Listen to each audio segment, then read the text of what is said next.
تم جس سے مانگ رہے ہو نا، وہ پوری دنیا تمہارے قدموں میں لانے پر قادر ہے۔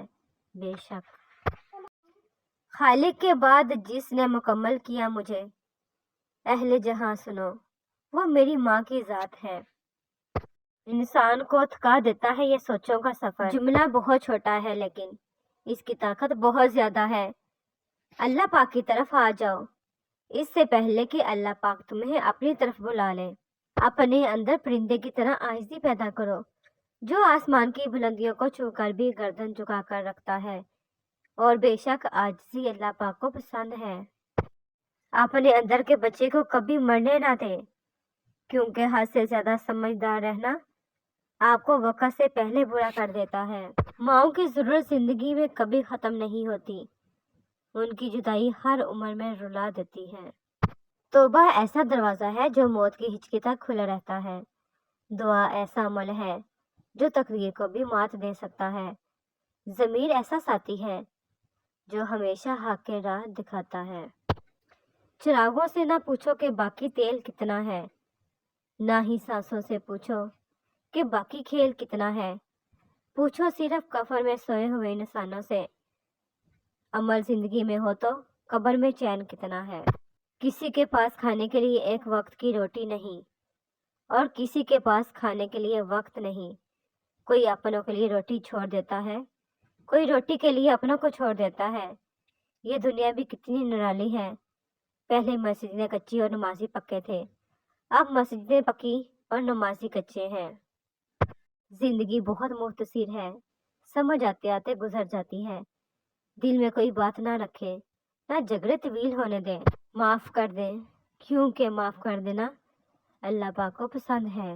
جو کوئی بندہ رات کو باوضو سوئے اور پھر رات میں اٹھ کر اللہ تعالیٰ سے دنیا و آخرت کی کسی چیز کا سوال کرے تو اللہ تعالیٰ اسے دے دیتا ہے۔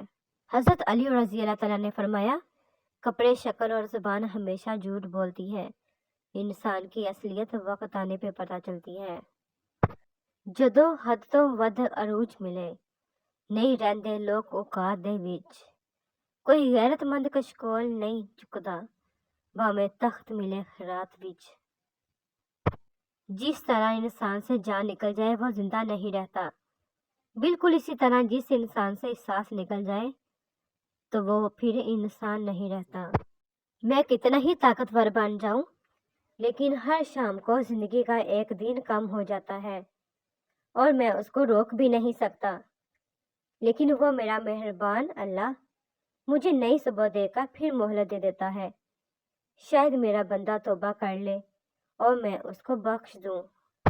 ہوگا مال پہ مبنی ہر ایک کا فیصلہ، جنت میں صرف نمازی تھوڑی جائیں گے۔ ہم جیسے جیسے بڑے ہوتے جاتے ہیں ہمارا اس بات پر یقین کامل ہو جاتا ہے کہ عیدیں کپڑوں سے نہیں اپنوں سے ہوتی ہیں۔ اپنے ٹھیک ہونے کا دکھاوا کریں، زندگی کتنی ہی مشکل کیوں نہ ہو، چھپانا دوسروں کے طرز کھانے سے کہیں زیادہ خوبصورت ہے۔ اللہ پاک کی عطاؤں پر الحمدللہ اور اپنی خطاؤں پر استغفر اللہ کہنا اللہ تعالیٰ کو بہت پسند ہے۔ حضرت ابو ذر رضی اللہ تعالیٰ عنہ بیان کرتے ہیں کہ نبی پاک صلی اللہ علیہ وآلہ وسلم نے فرمایا، حسن تدبیر سے بڑھ کر عقل مندی نہیں، گناہوں سے اجتناب کرنے سے بڑھ کر کوئی تقوی نہیں، حسن اخلاق سے بڑھ کر کوئی حسب نسب نہیں۔ نبی کریم صلی اللہ علیہ وآلہ وسلم نے فرمایا، اس شخص کی مثال جو اپنے رب کو یاد کرتا ہے اور اس کی مثال جو اپنے رب کو یاد نہیں کرتا زندہ اور مردہ جیسی ہے۔ رسول اللہ صلی اللہ علیہ وآلہ وسلم نے فرمایا، قسم ہے اس ذات کی جس کے ہاتھ میں میری جان ہے، تم جنت میں داخل نہیں ہو سکتے جب تک کہ تم مومن نہ بن جاؤ، اور اس وقت تک مومن نہیں ہو سکتے ہو جب تک کہ آپس میں محبت نہ کرنے لگو۔ کیا میں تمہیں وہ چیز نہ بتاؤں کہ اگر تم اسے کرنے لگو تو تمہیں باہمی محبت پیدا ہو جائے؟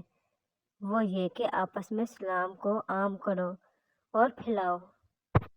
رسول اللہ صلی اللہ علیہ وآلہ وسلم نے فرمایا، رسالت اور نبوت منتقل ہو چکی ہیں، بس میرے بعد نہ کوئی رسول ہوگا اور نہ کوئی نبی۔ رسول پاک صلی اللہ علیہ وآلہ وسلم نے فرمایا، اپنے گھروں میں سورۃ بقرہ پڑھا کرو، کیونکہ شیطان اس گھر میں داخل نہیں ہوتا جس میں سورت بقرہ پڑھی جائے۔ زمین میں چلنے والا کوئی جاندار ایسا نہیں جس کا رزق اللہ کے ذمہ نہ ہو، وہ اس کے ٹھہرنے کی جگہ کو بھی جانتا ہے اور دفن ہونے کی جگہ کو بھی۔ یہ سب کچھ واضح کتاب لوح محفوظ میں لکھا ہوا موجود ہے۔ رسول پاک صلی اللہ علیہ وآلہ وسلم نے فرمایا، اللہ تعالیٰ نے جب مخلوق پیدا فرمائی تو اپنے ہاتھ سے اپنے بارے میں لکھا کہ میری رحمت میرے غصے پر غالب رہے گی۔ جو شخص یہ اعتقاد رکھے کہ نبوت محنت اور ریاضت سے حاصل کی جا سکتی ہے اور نبوت ختم نہیں ہوئی تو وہ شخص کافر زندیق ہے۔ بہترین عبادت خیر خواہی۔ اللہ پاک فرماتا ہے، میرے نزدیک اپنے بندے کی سب سے پسندیدہ عبادت لوگوں کی خیر خواہی کرنا ہے۔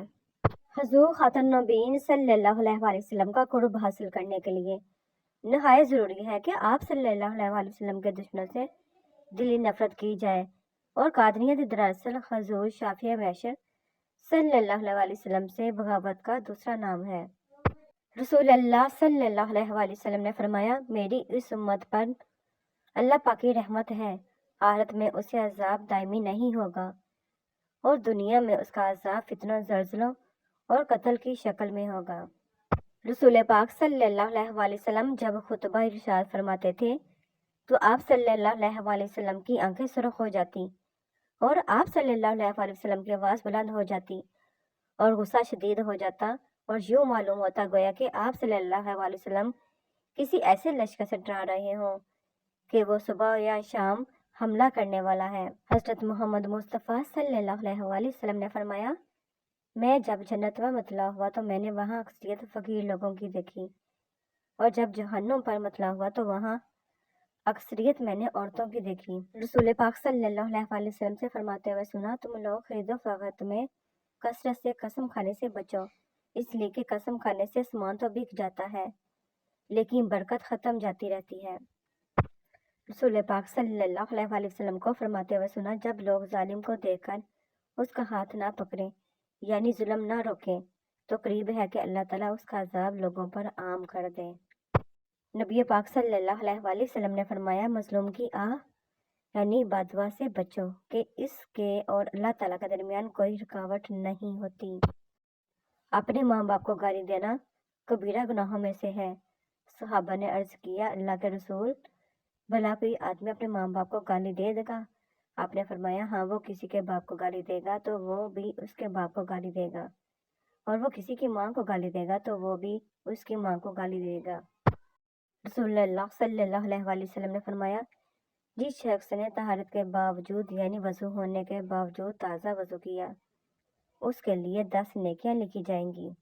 رسول اللہ صلی اللہ علیہ وآلہ وسلم نے فرمایا، اللہ تعالیٰ سے نفع مند علم کا سوال کرو اور ایسے علم سے اللہ پاک کی پناہ مانگو جو نفع نہ دے۔ رسول اللہ صلی اللہ علیہ وآلہ وسلم نے فرمایا، ایک آدمی راستے پر چل رہا تھا کہ اسے ایک کانٹے دار ڈالی ملی، اس نے اسے راستے سے ہٹا دیا۔ اللہ تعالیٰ نے اس کے اس کام سے خوش ہو کر اس کو بدلہ دیا یعنی اس کی مغفرت فرما دی۔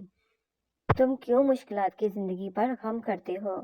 کیا تمہیں علم نہیں کہ خدا اپنی پسندیدہ لوگوں کو آزماتا ہے؟